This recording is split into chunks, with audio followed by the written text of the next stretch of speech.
Good morning students, ये आपका part 4 video इस चैप्टर का। पार्ट 4 वीडियो में एक्सरसाइज 14.1 पे और क्वेश्चन नंबर है 21। कह रहा है 26 मीटर लंबी एक सीढ़ी 36 तल तथा एक सीधे दीवार से लगी है। समझिए, यहाँ पे मैं यहाँ पर एक दीवार ले लेता हूँ, दीवार जो एक 36 तल पर इस तरह से स्थित है और यहाँ पर एक सीढ़ी लगी हुई है इस तरह से, ठीक है, जो 26 मीटर लंबी है। सीढ़ी दीवार से इस तरह से लगी है जो 36 तल पे खड़ी है इस तरह से। 5 मीटर प्रति सेकंड की दर से वह दीवार से दूर फिसलती है। यह जो सीढ़ी है 5 मीटर प्रति सेकंड की दर से यह पीछे की ओर ऐसे खसक रही है, दीवार से दूर खसक रही है, ठीक है, इधर खसक रही है। तो जाहिर सी बात है जब ये सीढ़ी पीछे की तरफ खसकेगा तो ये ऊपर वाला हिस्सा, सीढ़ी का ऊपर वाला हिस्सा नीचे की तरफ आने लगेगा। तो वही कह रहा है कि सीढ़ी की चोटी के नीचे फिसलने का वेग निकाले जब वह 24 मीटर की ऊंचाई पर हो। जब वह 24 मीटर की ऊंचाई पर हो तो यह किस दर से यह नीचे फिसलेगी? जब सीढ़ी का यह पीछे का हिस्सा इधर की ओर जाएगा तब, ठीक है। तो यहां मान लेते हैं, माना सीढ़ी दीवार पर x मीटर ऊंचाई पर लगी है, x मीटर ऊंचाई पर यह लगी है, यानी कि यह x मीटर, यहां से यहां यह टोटल x मीटर है, ठीक है।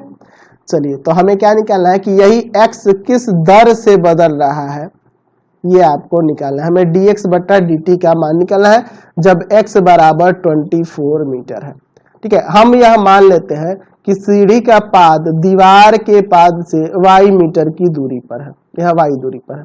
माना सीढ़ी का पाद दीवार के पाद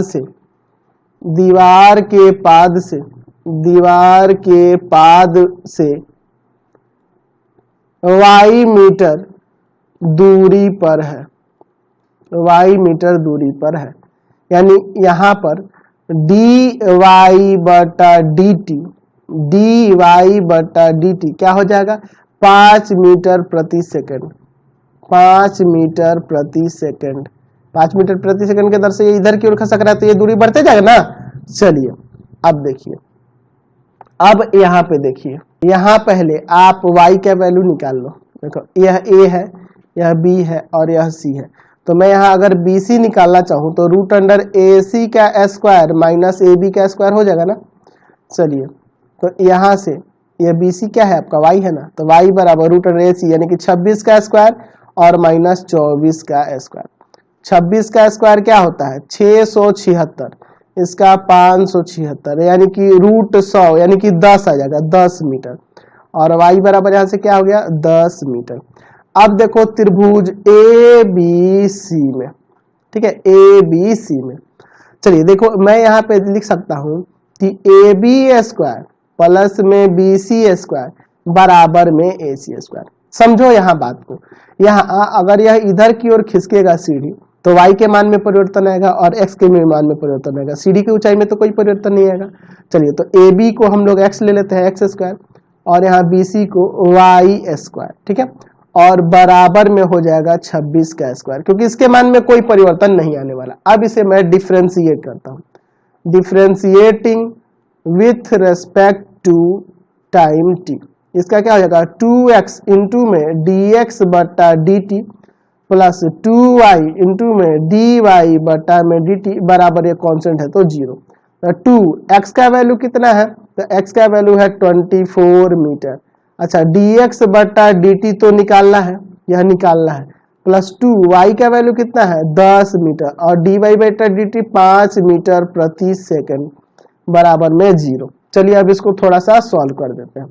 तो 24 दूना 48 हो जाएगा, 48 मीटर गुना में dx बटा dt बराबर, इसको उधर लेके चल जाएंगे, माइनस का आ जाएगा, 5 दूना 10, 10 ये 100 हो जाएगा, माइनस का 100 मीटर स्क्वायर प्रति सेकंड, यही ना हो जाएगा आपका। चलिए, इसको भाग में लेके चल जाते हैं, तो dx बटा में dt बराबर में क्या हो जाएगा? माइनस का 100 बटा में 48 मीटर प्रति सेकंड। चलिए इसको काटना चाहे तो काट सकते हैं, 4 से कट जाएगा ना आपका। अच्छा 4 से काटेंगे तो आपका हो जाएगा 12 चौक 48, ठीक है, और यहाँ पे आ जाएगा 25 चौका 100, यानी कि माइनस का 25 बटा 12 मीटर प्रति सेकंड।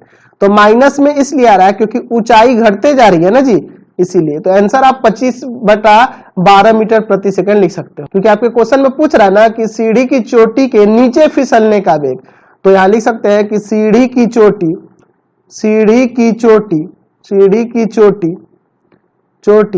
25 बटा 12 मीटर प्रति सेकंड की दर से नीचे फिसलेगी, ठीक है। ये आपका आंसर हो गया। समझ गया ना, वो माइनस में इसलिए आ रहा है क्योंकि ऊपर से वह नीचे की ओर आ रहा है। चलिए